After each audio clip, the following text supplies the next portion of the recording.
everybody. So I'm going to show you a little demonstration on basic searching skills using PubMed. So that's one of the databases I would recommend for this upcoming assignment. It's really good for any health or sciencey related things. There are other databases you can use, but it's a good place to start because it's so comprehensive and big that most of your topics should have some kind of content on there. Um, I'm just at the main library homepage, library.ecu.edu. I'm going to click on database list right here. So you can either type in the name right here. You can browse by subject if you're interested in other databases, but I'm going to show you PubMed right now. So I'm going to click on the P and scroll down to PubMed. You always want to access any of the databases through the library website instead of Googling them, so you don't hit a paywall, so you get full access to all the content that your tuition's paying for. It's just better to do it this way. And then if you do have technical issues or you're confused about how to access anything, don't hesitate to reach out to me or one of the other librarians. So this is what PubMed looks like. I would say when you're thinking about keywords related to your topic, to your disparity, start simple and then add additional elements that you're searching for. PubMed does a great job with predictive text. I'm going to search using the example that I went over in my PowerPoint briefly. So I'm going to pretend to be searching about breast cancer rates with African American women. So I might want to start with just breast cancer. So here's the predictive text I was talking about. It's a good idea to pay attention to because it might give you additional ideas about another way to search for something. So just a thing to be aware of. I'm just going to hit search to start off. So you can see I have a whole bunch of different items. I don't want to look at all of those different things, but just to show you some of the basic functions so you can do your own searches related to your topics. PubMed does a good job of giving you, okay, so it's filtering all my articles by best match based on what I typed in. So all I typed in was breast cancer, but based on that, it's going to use their algorithm to give me the most relevant, best articles. You can also filter by most recent if you prefer, depending what your topic is. If you only want to look at the most recent articles, you're able to do that. It gives you related searches. So all these different things you may want to consider and add to your search at the top. I like looking at this little box here. So the mesh terms is basically kind of the librarian equivalent of using a hashtag. So it's a different way to categorize information. But all I typed in was breast cancer. Maybe that's all that I know this is referred to as, right? But this mesh term, breast neoplasms, is telling me a more scientific, jargony way to refer to that.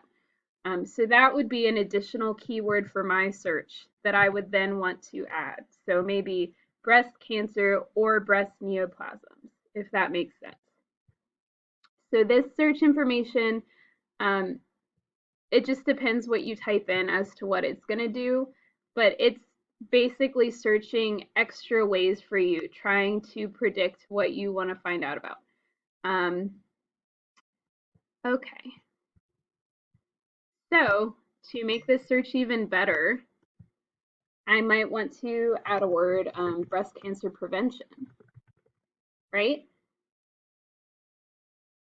So that is going to cut down some of my results. I'm only looking at articles about breast cancer prevention. I could also add my population, African American women. So I opted to do the quotation marks because I want to look for a phrase that says African American women altogether. I may then change my mind about having all three of those words in the quotation marks. Um, and while I'm here, I might want to move prevention to a separate category. I'll show you why in a minute. Okay, so these are all different components of things that I'm searching for, right? So I'm trying to find articles that have to do with breast cancer, have the exact phrase African American women, and also include prevention. So right now I have 443 search results, which I still wouldn't look at all the way, but I'll show you some other filters in a minute. So it shows you control, which I didn't have. Depending what you type in, what your topic is, it may give you additional related words just to take note of. So say I want to add those related keywords. I could do that here too. So from breast cancer, I could do or breast neoplasm, or yeah, let's just do that for now. And I'm doing the parentheses to keep the different sections apart here.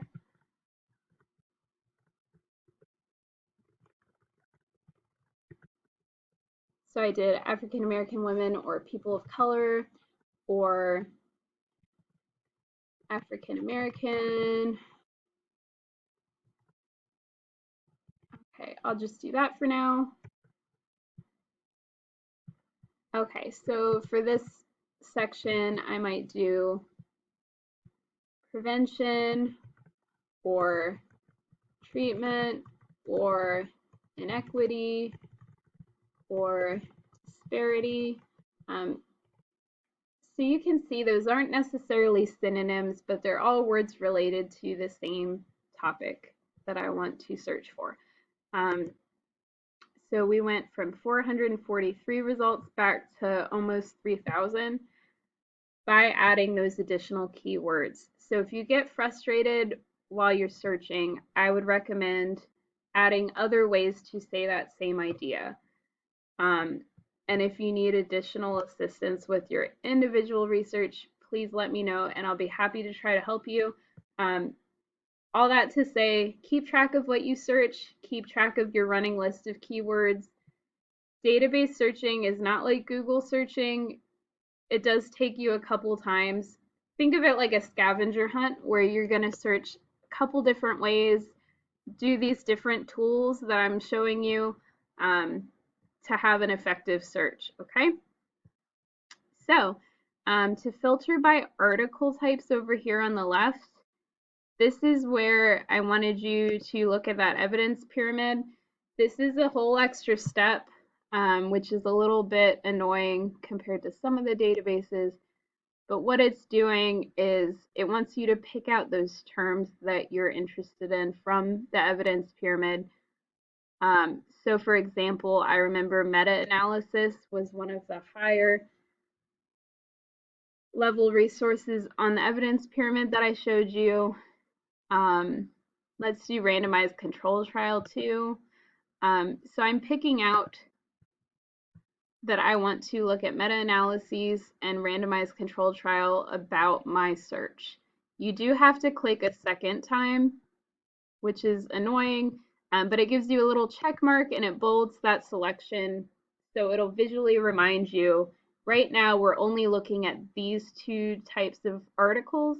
You can always go back and click again to remove that filter, or you can add additional ones with this customized link right here. But you can see only looking at those two things took me all the way down to 159 different search results. Other things just for you to be aware of, you can filter by publication dates. It does take longer. It depends what your topic is and your assignment requirements. If you want to only look at things from 10 years out or more recent, but that is an option, or you can enter in a custom range here. If you're getting a lot of animal studies and you're not interested in that, you can always click on the human link here. That's what that means. So another thing I really like about PubMed is it'll give you a little link to similar articles. So if you find an article that was particularly helpful, it's going to try to give you related additional things. Okay. I'm going to click on this title here just to show you a different components you can expect to see. Um, Typically, there's going to be an abstract, so just kind of an overview of the study.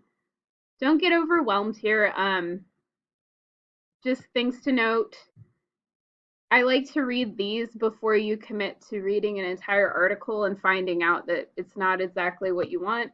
So it's a good way to decide if this is something you want to pursue further and spend more time on or not. And sometimes they will have author supplied keywords here. So these may or may not be things that I've already included in my search, but I do like to look for them and add them to my running list because they may have categorized this article in a different way than you are using to search with other terms. They'll give you the similar article links here, but to actually access your article, you're going to click, typically if there's an East Carolina University full text thing here, I would tell you to do that one. It may have you sign in with your pirate ID and passphrase at some part of this process, just depending where you're using the internet and connecting to this. Um, and this may look slightly differently too, but if there is a PDF version, I would suggest going with that one. That's just the print ready version of the article. It's a little bit easier to read, just a little bit cleaner than some of the other formats, and this would be your actual article.